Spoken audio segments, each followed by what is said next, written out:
Ассалаумалейкум ардақты ағайын, қымбатты спорт сүйер қауым, инспорт бағдарламасына қош келдіңіздер. Бүгін студиямыздың қонағы туризм және спорт министрінің орынбасары Жарасбаев Серік Маратұлы. Серік Маратұлы, студиямызға қош келдіңіз, уақыт тауып. Біріншіден үлкен рахмет, өзіңіз осы уақыт бөліп бізді шақырғаныңыз үшін, себебі осы бұқаралық ақпарат құралдары арқылы біз осындай ақпаратты жеткізуге жақсы мүмкіндігіміз бар. Көптеген жанкүйерлер осы Азия ойындарын күтіп отыр. Қандай нәтиже көрсеткен, дайындық қалай болып жатқан. Сондықтан қазіргі уақытта жоғары спорт жетістіктерін алатын болсақ, ең басты мақсат жаңағы Азия ойындарын дайындық. Өзіңіз білесіз, енді сіз спортта көптеген жылдары бойы өзіңіз өте жоғары деңгейде мамансыз. Сондықтан білесіз, мына Азия ойындары одан ары болатын Лос-Анджелесте Олимпиада ойындарын бір көрсеткіші деп айтуға болады. Әрине. Ұлттық құрама командалар бәрі сол жерге дайындалады. Сол жерде енді кім Олимпиадаға жолдама алады, кім ұлттық құрамаға іріктеледі. Жаңағы одан кейін ресми лицензиялық әлем чемпионаттарына кім қатысады деген бүкіл әңгіме сол Азия ойындарын қорытындысы бойынша талқыланады, шешіледі. Сондықтан Азия ойындары мына Олимпиада ойындарының бірінші қадамы болғаннан кейін бізде енді басты назар соған. Жалпы ойындар 42 айында Айчи Нагой, Жапония елінде қаласында болады. Бізде жоспар бойынша енді 600-ге жуық спортшыларымызды іссапарға жіберу, 20-дан астам, 25-27 спорт түрлерінен біз сол спортшыларды апаруға енді ниетсіздер. Енді одан да көп спорт түрлері баруға да мүмкіндік бола жатыр. Бірақ қазіргі уақытта бізде халықаралық федерациялармен жаңағы сол Азия ойындарын үйлестіру комитетімен және де біздің ұлттық олимпиада комитетінің біраз келіссөздер жүргізіп жатыр. Қай федерация, қай деңгейде дайындығы болып жатқан. Сондықтан соны енді тек қана мына енді халықта мынандай пікір бар ғой, турист ретінде емес, нақты нәтиже көрсету үшін біз осы іріктеу жұмыстарын қазіргі уақытта жасап жатырмыз. Және де тікелей президент тапсырмасы бойынша, үкіметтің тапсырмасы бойынша алдындағы Қытайда өткен Азия ойындарында нәтиже енді былай айтқанда енді онша болған жоқ деп айтуға болады. Сондықтан сол жерде біраз сын болды. Одан кейін біз біраз заңға өзгерістер енгіздік. Қазіргі уақытта сол заңдар бойынша енді басымды спорт түрлері бекітіліп, сол басымды спорт түрлері бойынша бізден нақты дайындалып, командаларын дайындап, соған апарайын деп жатырмыз. Жалпы енді осы 2026 жылы күрделі, бірақ қызықты жылдардың бірі. Енді қысқы Олимпиада ойындары өтті. Міне қазір Азия ойындары жатыр. Оның алдында келешек ойындары бар. Одан кейін көшпенділер ойындары бар. Одан кейін әлем чемпионатымыз бар күрестен. Яғни барлығына бірдей дайындық басталып, яғни бәрін үлгереміз бе? Енді әрине осындай уақыттар болады. Халықаралық кесте бойынша және де көптеген қазіргі уақытта әлемде болып жатқан жағдайларға байланысты кейбір әлем чемпионаттары басқа жерден бізге ауысып жатыр. Жалпы бізде осы 2 жылдың ішінде әсіресе 27 жыл көбірек болады, бірақ 2 жылдың ішінде 10 шақты әлем чемпионаттары өткізейін деп жатырмыз біз. Ал жаңағы айтып кеткен кешенді жарыстар, олар енді дәстүрлі түрде өткізіліп жатады. Енді оның біріншісі өтетін өзімізде Қазақстанда, Астанамызда өтіп жатқан президенттің тапсырмасы бойынша біз келешек болашақ ойындарын өткізейін деп жатырмыз. Тамыз айында ме? Онда 29 шілде бастайды, 9 тамызға дейін жалғасады. Ол енді үлкен ірі жарыс, мультиспорттық жарыс деп айтуға болады. Неге десеңіз, себебі ол жерде ең басты енді киберспорт болып жатыр да, бірақ киберспорттың мына жаңа фиджитал форматты өткізейін деп жатыр да. Себебі физикалық жарыс өткізілді, содан кейін егер ол мына футбол болса, онда келген командалар біріншіден FIFA неде ойнайды, компьютерде. Одан кейін кәдімгідей алаңға шығып, кәдімгідей шағын футбол бойынша бір-бірімен жарысады. Жалпы болашақ ойындары 8 дисциплина арқылы өтейін деп жатыр. Көп мемлекеттен келейін деп жатырмыз. Біраз мемлекетте келейін жатыр, 100-ге жуық елден спортшыларымыз келейін деп жатыр, бірақ ол жердің бір ерекшелігі бар, олар енді ел ретінде емес, құрама команда ретінде келеді. Енді мына киберспорттың өзінің сондай ерекшелігі бар да, себебі олар мультикомандалық нелер болады да, жарыстар. Сондықтан олар мысалы бір топта, мысалы Қазақстан үшін Бразилияда ойналады, жаңағы көршілес елдерде бір топқа жиналып, сондай өзіміз тапсырысты берген кезінде солар енді как біріктірген команда болады. Сондықтан бұл жерде енді өте қызық деп болады деп айтуға да болады. Неге десеңіз, себебі қазіргі уақытта жастардың енді қызығушылығы мына киберспорт өте үлкен көңіл бөліп отыр. Жуырда ғана Астанада үлкен бір жарыс өтті. PGL деген турнир екінші рет Астанамызда өтіп жатыр. Оған 100 мыңға жуық туристер барлығы келіп қатысып жатыр. Барсан елде өткен, ол жерде енді үлкен Counter-Strike бойынша.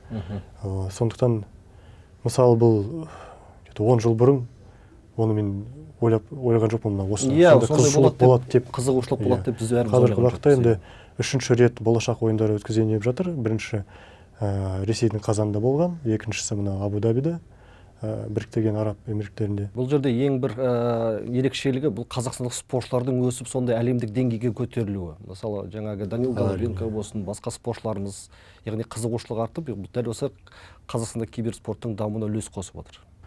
Әрине, жаңағы Данила лақап аты молодой деп аталып жүреді. Ол енді бүкіл әлемге танымал спортшы. Және олардың бір ерекшелігі, олар осы жарыстарға қатысып үлкен қаражат пайда болып жатыр. Призовой фонд дейді ғой.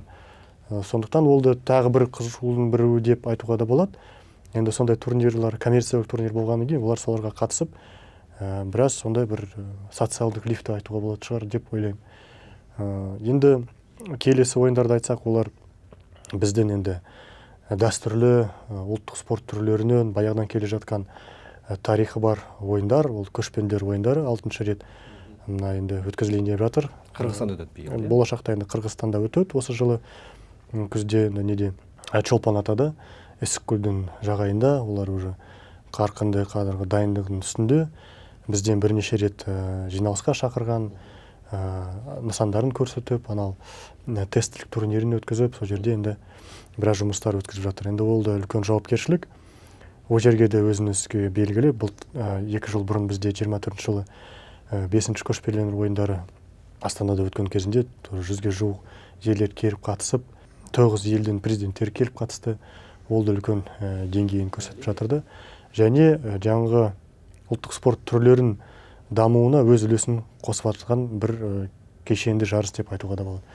Себебі енді жаңағы осы жерде бұрынғы ТМД елдерінің, Орта Азияның елдерінде ұлттық спорт түрлеріміз енді үлкен деңгейде дамытылған, және де олардың өте ұқсас ережелері де бар, күрес түрлері, бірнеше күрес түрлері өзінің елдері бар. Сондықтан біз де сол жерге 40-тан астам спорт түрлеріне қатысайын деп жатырмыз. Ол жерге енді 300-ге жуық спортшы дайындалып жатыр қазіргі уақытта. Әсіресе мына біздің елімізде дамып жатқан қазіргі уақытта тіркелген 11 спорт түрлері бойынша барлық ұлттық құраманың командалар мына ұлттық және ат спорт түрлері орталығында дайындығын жасап жатыр. Және де бір айтып кететін болады, Қырғыз еліне үлкен рахмет. Неге десеңіз, себебі олар мына жаңағы спорттық бағдарламаның ішіне паритет бойынша бізде өткізілген спорт түрлерін де енгізіп жатыр. Мысалы, көкпар мен көкбұруды алса, көкбұру енді Қырғыз елінің ережесімен өткізілетін болса, көкпар біздің халықаралық федерация ережесімен өткізіледі. Сондықтан 2 ұлттық құрама командасы қатысайын деп жатыр. Және де қазақ күресінен біз біраз талқыладық.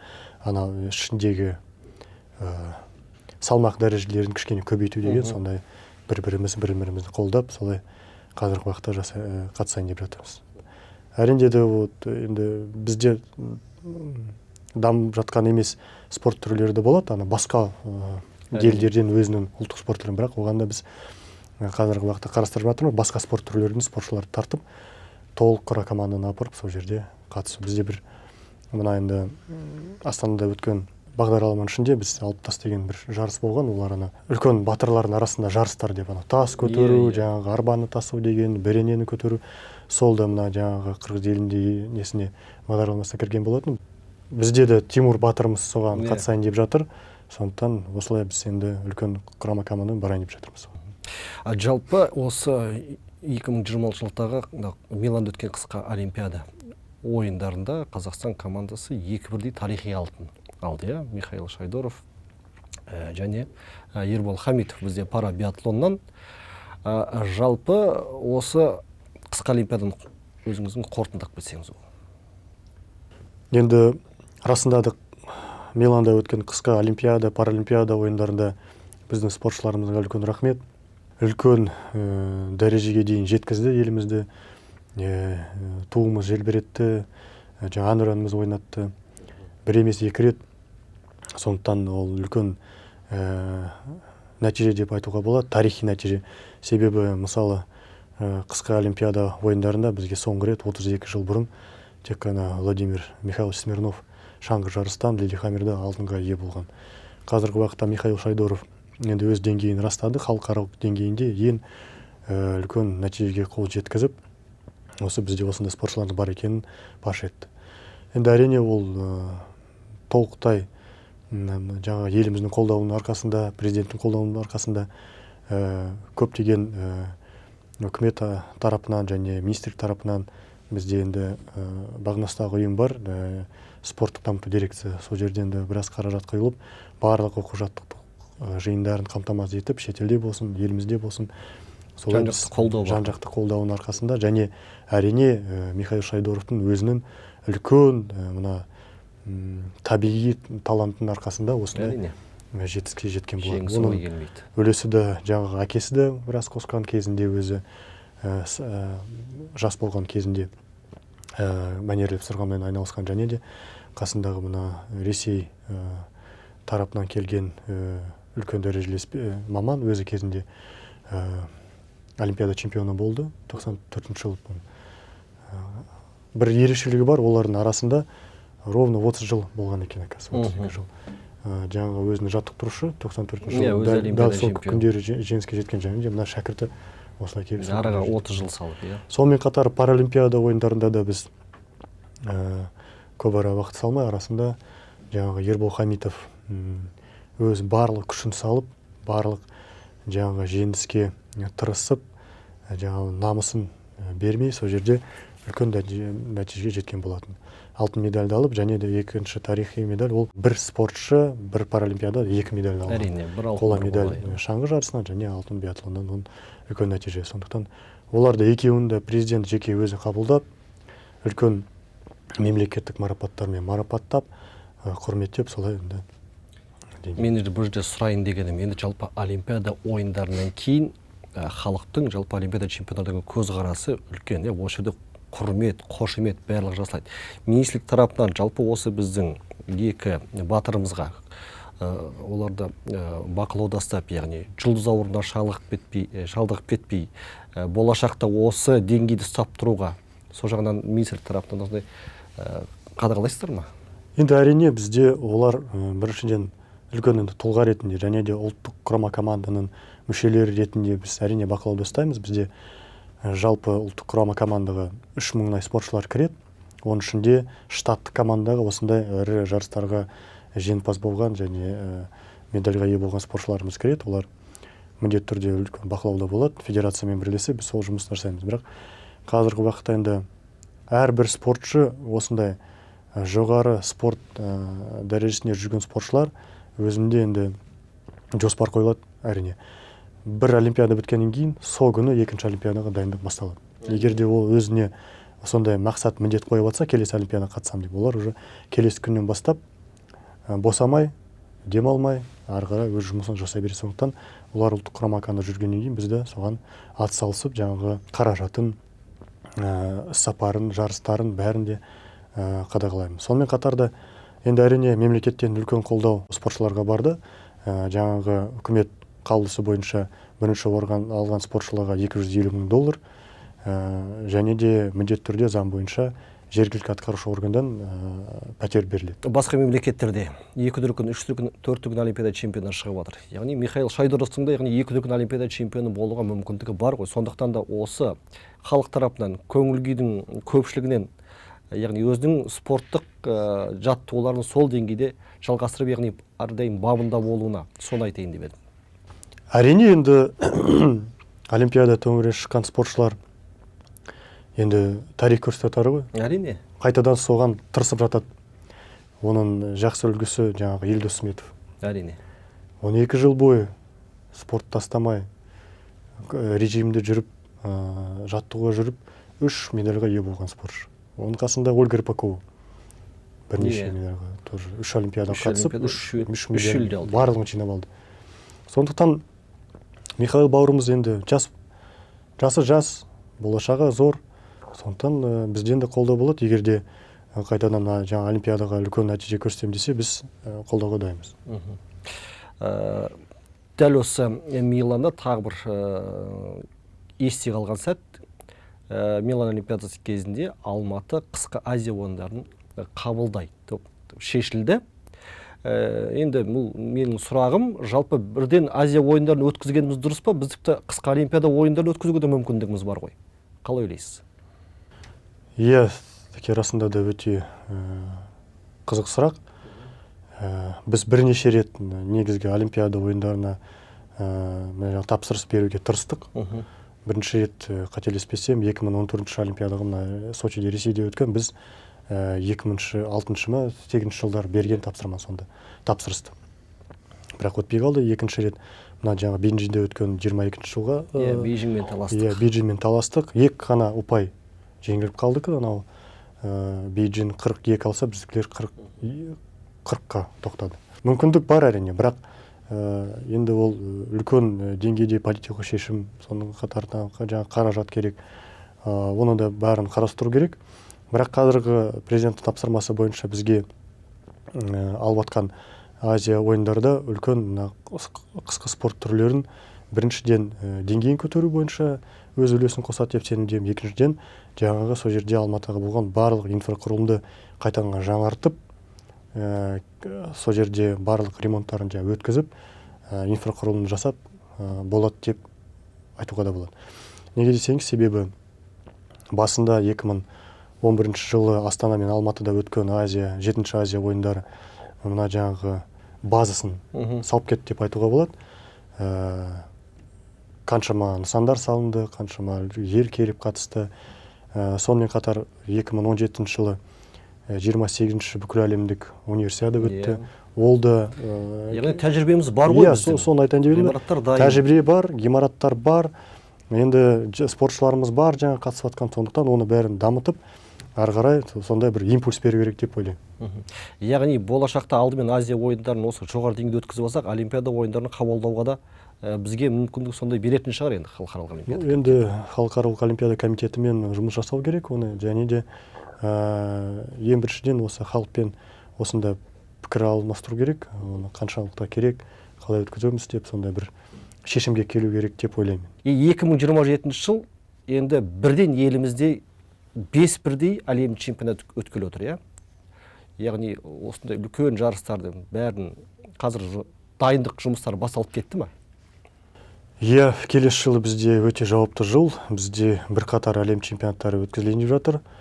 Жаңа 5-еуіне біреуді тағы да қосылып жатыр. Олар жаңа киберспорттан әлем чемпионаты. Сонымен 6-ауын болады деп айтуға да болады. Жаңағы енді кеше ғана мамыр айында, келесі жыл мамыр айында өтетін үстел теннисі әлем чемпионатының тұсаукесері болды. Сол жерде де біз біраз сұрақтарды, жауаптарды бердік жаңа бұқаралық ақпарат құралдарға.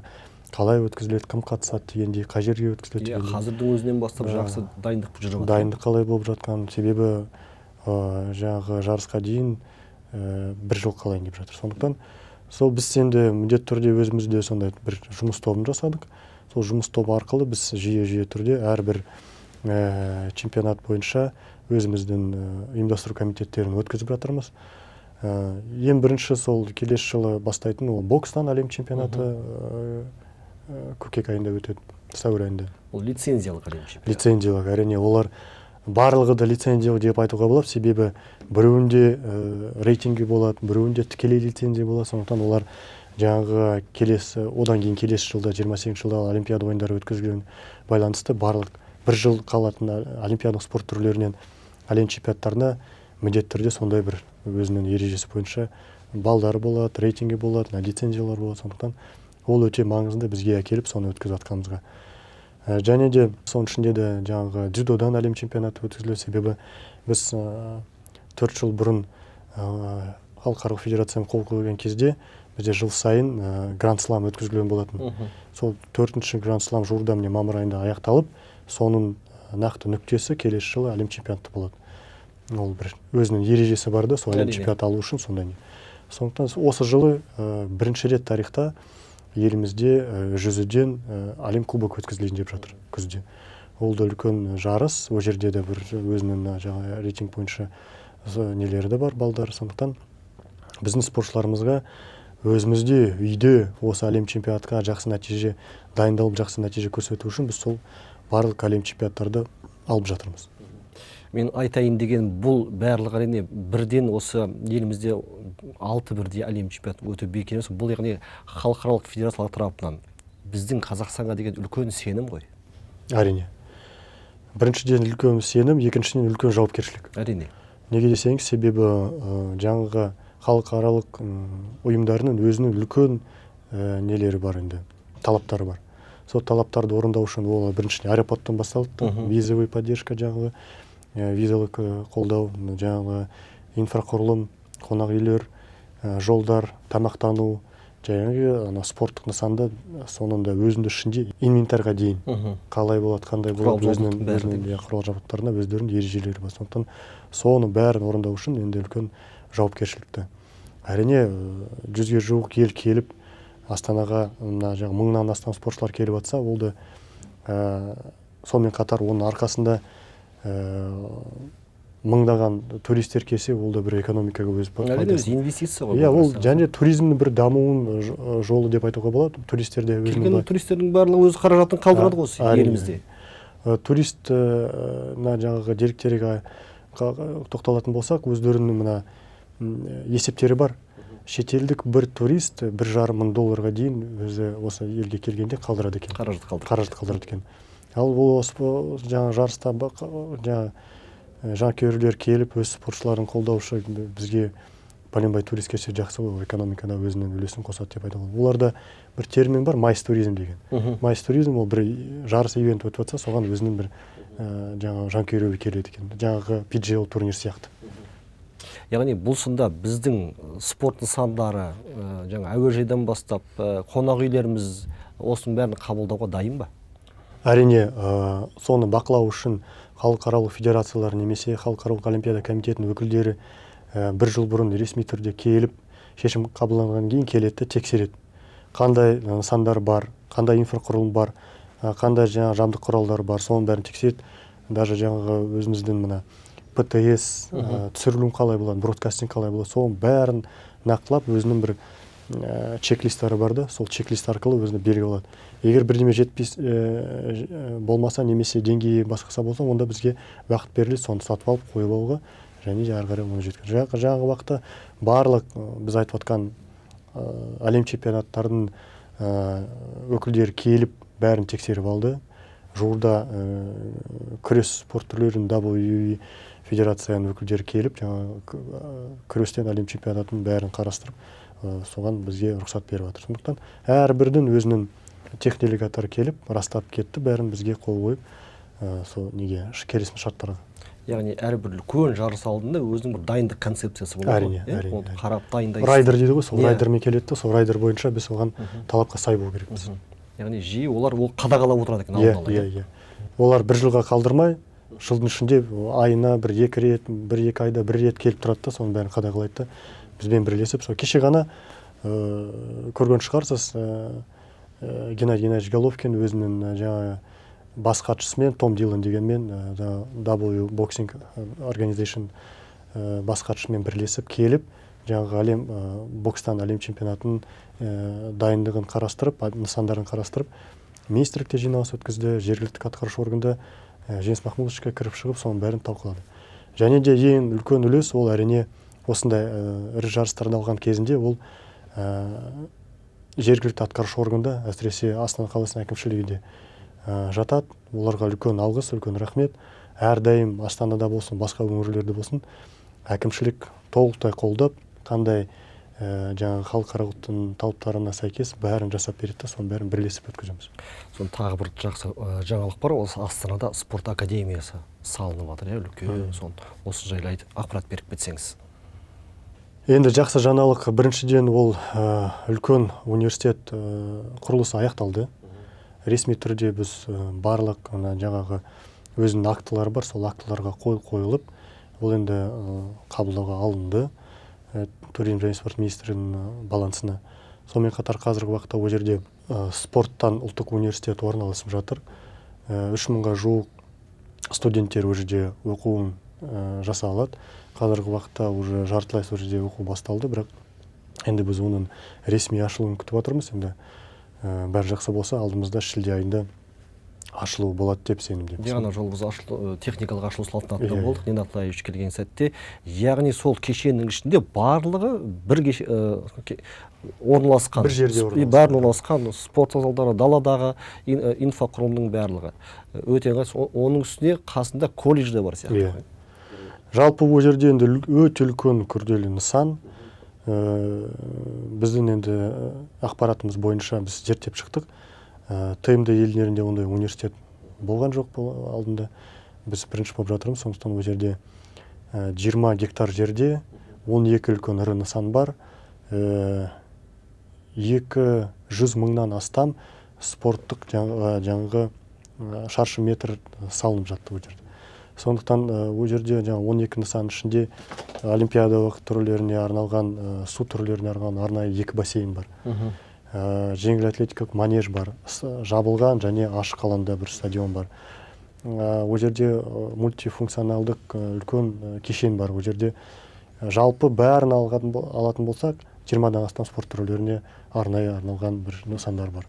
Сонымен қатар да әрине университет өзі де бар. Ол жерде кампус студенттерге арналған, біреу 500 адамға, біреу 1000 адамға, және де профессорлық педагогикалық состав нелеріне, құралдарға, соларды арнайы ол жерде тұруға да болады. Ол жерде білікті мамандар да жиналды ғой енді. Себебі ол жерде тағы бір айтып кететін мәселе бар. Арнайы біз бір ғимаратты бөліп, сол жерде жаңағы ғылыми және медикалық сұрақтарға байланысты бір үлкен бөлек нысанда бар. Яғни жан-жақты болады. Иә. Мұнда қазір Азия ойындарына қайта оралайық. Менің қазір бір сұрағым жалпы осы спорттық форма жайлы.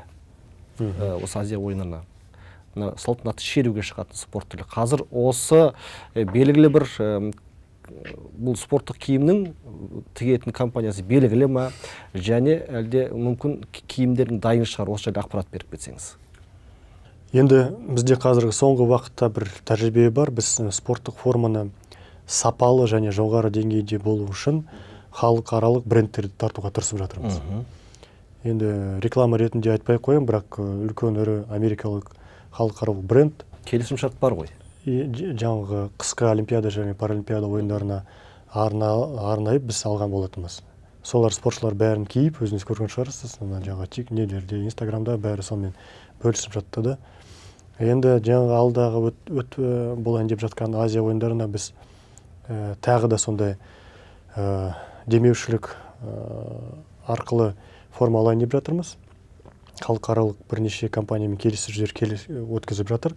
Соның қайсысы қазіргі уақытта белгілі болады, жақын арада біз айтатын боламыз. Біз жалпы біздің ұлттық құрама команда жақсы, сапалы, нәтижелі және өздеріңізге ыңғайлы болу үшін біз халықаралық брендтерді тартайын деп жатырмыз. Оның әрине ұлттық нышандарда қалады ғой. Иә, әрине ұлттық құрама командада қазіргі уақытта олар киіп жатыр. Енді жаңағы олимпиадаға сатып алған, демеушілік арқылы сатып алған форма барлық спортшыларға ұнады, барлық оң бағасын берді. Басым спорт түрлері түсінікті, яғни нәтиже беретін, үміт артатын, медаль әкелетін спорт түрлеріне жалпы бөлек қаржы бөліне ма, соны сұрайын деп едім. Енді былтыр президенттің тапсырмасы бойынша біз үлкен заңды әзірледік. Біздің спорт және дене шынықтыру саласына бірқатар өзгерістер енгізілген болатын. Былтыр президент сол заңды қабылдап өз қолға қойды. Ол заң осы жылдың басынан бастап өз күшіне енді. Бірқатар өзгерістер бар. Оның бірі жаңағы басымды спорт түрлерін тізімін бекіту. Егер де бұрын бірқатар сындар болса, бұрын біз қаражаттан 180 спорт түрлерінен қаражат бөлген екенбіз. Барлық спорт түрлерін бөліп қысқарған шығар. Оларды енді қысқартып, тек қана басым спорт түрлеріне жаңағы приоритетті беріп жатырмыз да, басымды ретінде. Бірақ қалған спорт түрлері бұқаралық спорт түрлері ретінде танылып, олар енді жаңағы барлық 20 аймақтарда сол бұқаралық спорт түрлерінің орталықтары ашылып, сол жерден қаржыланады. Бірақ басымды қаражат мына жаңағы басымды спорт түрлері берілетін болады. Олар олимпиадалық спорт түрлері, паралимпиадалық спорт түрлері, сурдоолимпиадалық спорт түрлері, ұлттық спорт түрлері және де Азия ойындарына кіретін олимпиадалық емес спорт түрлері. Сондықтан соны бәрін біз жаңағы халықаралық олимпиада болсын, Азия ойындары болсын, нәтижесін көтеру үшін соны арнайы жасап жатырмыз. Оған депутаттар, сенаттар бәрі қолдау беріп, осындай шешімге келген болады. Енді қазір мысалы өңірлерде мысалы тек қана футбол емес, мысалы садақ ату, семсерлесу, триатлон болсын, басқа спорт түрлерінің жаңағы деңгейін көтеру міндеттеліп отыр ғой. Әрине, енді біз жаңағы барлық 20 аймақтарды безендіру, вертикаль дейді ғой. Вертикаль жасау үшін біраз комиссия құрдық, оларды тағайындау бойынша сұрақтарды көтердік, оның ұсыныстарымызды аймақтарға жіберген болатынбыз. Соны ары қарай біз енді даму үшін біріншіден олардың қаражаттарын кім қай жерге қалай жұмсайды екенін қазіргі уақытта нақтылаймыз. Біз арнайы қазіргі уақытта кесте жасадық, комиссия жасадық, сол комиссия сол кесте бойынша әрбір аймақта тыңдап, жаңағы үнемделген ақшаны қалай ары қарай олимпиадалық басымды спорт түрлеріне қалай да жібереді деп сондай жоспар бойынша қарастырып жатырмыз. Себебі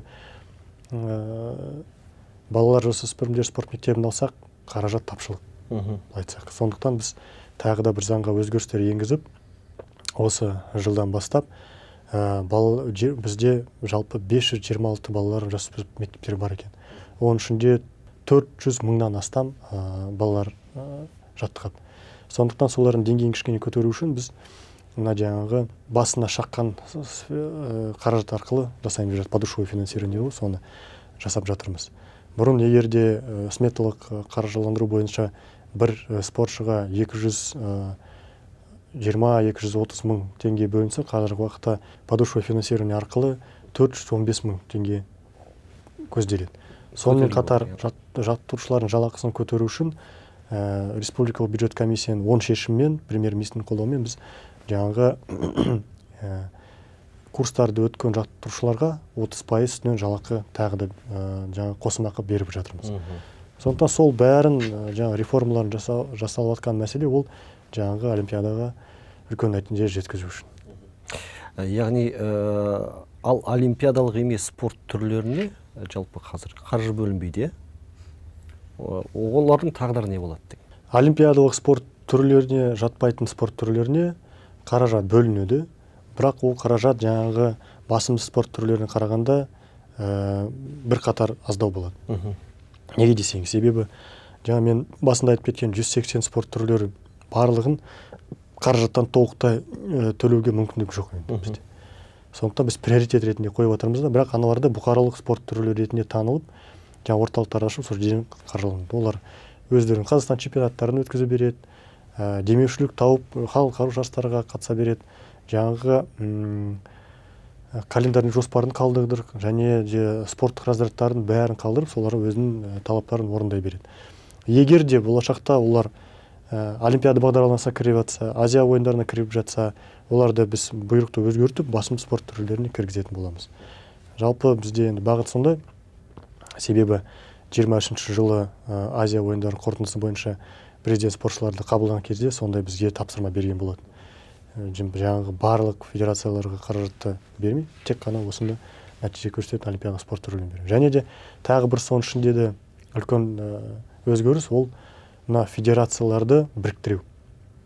бір федерация, бір аккредитация, бір спорт түрі. Сондай біз ережені қабылдадық та, жаңағы паралимпиада, сурдолимпиада бойынша мысалы дзюдо федерацияны алсақ, бір федерацияда болу керек олар. Просто өздерінің бағыттары болады да, дзюдо федерация жұмысын жасайды, оның ішінде паралимпиада бойынша, сурдолимпиада бойынша, негізгі бойынша солар өздерін біріктіріп соның жұмысын жасайды. 2025 жылы, яғни спорт туралы заңға өзгеріс енгізілгені түсінікті, яғни осы өзінің нәтижесін бере бастады ғой. Енді осындай сұрақтар көптеген жерлерде қойылады бізге, бірақ заңның жаңағы өзгеріс енгізіп жатқан нәтижесін көру үшін біраз уақыт керек. Оны енді біз Азия ойындарынан кейін байқалатын шығар. Мүмкін біз соған енді тырысып жатырмыз. Барлық соң заңға енгізілген талаптарын тездетіп, орындап, соған таласып жатырмыз. Қазір уақытта мынау футбол клубтарын жекешелендіру.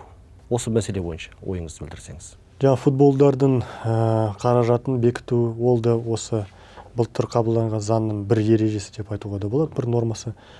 Себебі оның алдында заңмен шектеу қойылған жоқ. Қазіргі уақытта шектеу барлық ойын спорт клубтарына қойылған. Футбол, хоккей, волейбол, гандбол, баскетбол бәріне. Себебі соңғы уақытта кейбір клубтар қаражатын тым көбейтіп бюджеттен алып жатқан. Ол дұрыс емес. Ол клубтар даму үшін олар міндетті түрде жаңа демеушілікті тарту керек, өзінің бағдарламасын жасау керек, тек қана бюджетке қарап отырмай, өзінің жаңағы дамуына сырттан да ақша құйып отыру керек. Сондықтан құрылтай кезінде берген президент тапсырмасына сәйкес қазіргі уақытта сол футбол клубтарын жекелендіру жұмыстары өткізіп жатыр. Қазіргі уақытта 9 клуб нақты өзінің есін тауып, үлкен осы елімізде дамытқан бизнес жаңа қаржыландыру арқылы жүріп жатыр. Бірақ бюджеттен құйылатын қаражат ол қазіргі уақытта шектелді. Өзінің ережесі бар. Пәленбай МРП-ден аспау керек. Сонымен қатар бір клуб, бір спорт түрлерінен. Ішінде де жастар, әйелдер, екінші дубль команда болсын, академия болсын, сол бір клубта бәрі болу керек. Және де ең үлкен сол жерде шектеу ол жаңағы бюджеттен легионерлерге қаржыландыру тыйым салынады. Вот сол бәрі факторлар жаңағы демеушілікті тарту үшін арнайы жасалып жатыр. Сондықтан егер де бір клуб өзімізде тағы да бір шетелден әкеліп легионерді әкеліп жатса, онда міндетті түрде ол жерде демеушілік қаражат болу керек, сол қаражат арқылы жасау керек. Бірақ вот сондай конкуренция дұрыс болады деп ойлаймын. Енді өзінің клубтың танымалдығы үшін, өзінің жаңағы қандай бір шетелден жұлдыз әкелсең, өз қаражатың, яғни демеушілер арқылы әкелсең, онда ешқандай дұрыс. Мынау жасөспірімдер олимпиадасы жайлы ойыңызды айтып кетсеңіз.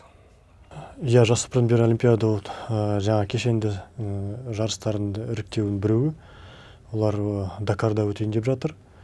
Енді жасөспірімдер олимпиада бізде жасөспірімдердің деңгейін қарау жарысының біреуі ғой.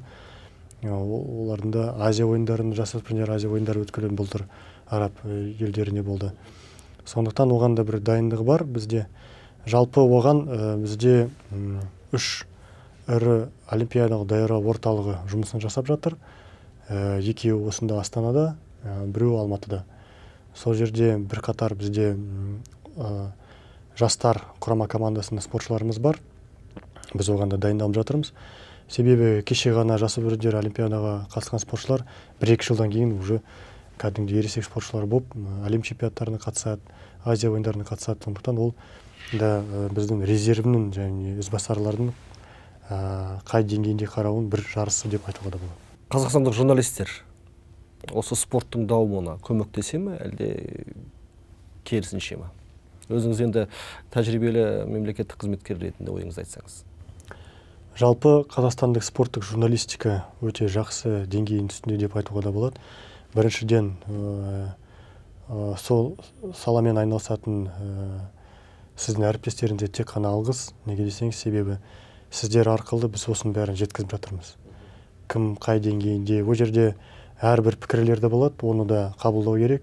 Себебі барлық жерде де, барлық федерацияларда бірінде қазіргі уақытта өкінішке орай даму әлі де болып жатқан жоқ. Ол да кезінде осы заңға өздерімен өзгерістермен және де мына жаңағы біріктіру жұмыстарымен бәрін ана болсын, біз соңында хореография кезінде Бердікұлов атындағы премияны біз өзіміз ұсынғанбыз. Ол министрлік спорт тарапынан болатын нәрсе. Сондықтан сол жерде біз тырысып жатамыз. Сол жерде кәдімгідей жаңағы жақсы деңгейде жаңа атсалысып, осы спортты дамып жатқан спорттық журналистер жаңа бәрін көрсетіп жатқан, сол жерде кішкене іріктеп, марапаттап, сол жерде өзіміздің несі бар. Жалпы спорттық журналистика баяғымыздың ағамыз Диас Омаровтан басталған кезінен жақсы деңгейде болып жатыр деп айтуға да болады. Енді Серік Маратұлы, мына уақытыңызды бөліп, мына біздің бағдарламамызға келіп, біраз тақырыптарды қозғадық, біраз мәселелердің сұрақтарға жауап алдық. Үлкен рахмет, жұмысыңызға сәттілік. Енді спортшыларымызды алда үлкен кешенді жарыстар, әлем чемпионаты, Азия ойындары күтіп тұрған түсінікті. Яғни спортшыларымыз сол жарыста жеңіс тұғырдан көрініп, ел абыройын асқақтатып, яғни көк байрағымызды желбіретіп, әнұранымызды шырқатып, яғни әрқашанда үздіктер қатарынан орын алсын. Үлкен рахмет сізге. Рахмет сізге. Қымбатты көрермендер, осымен біз бағдарламамызды аяқтаймыз. Өмірде болсын, спортта болсын, жеңістеріміз көп болсын.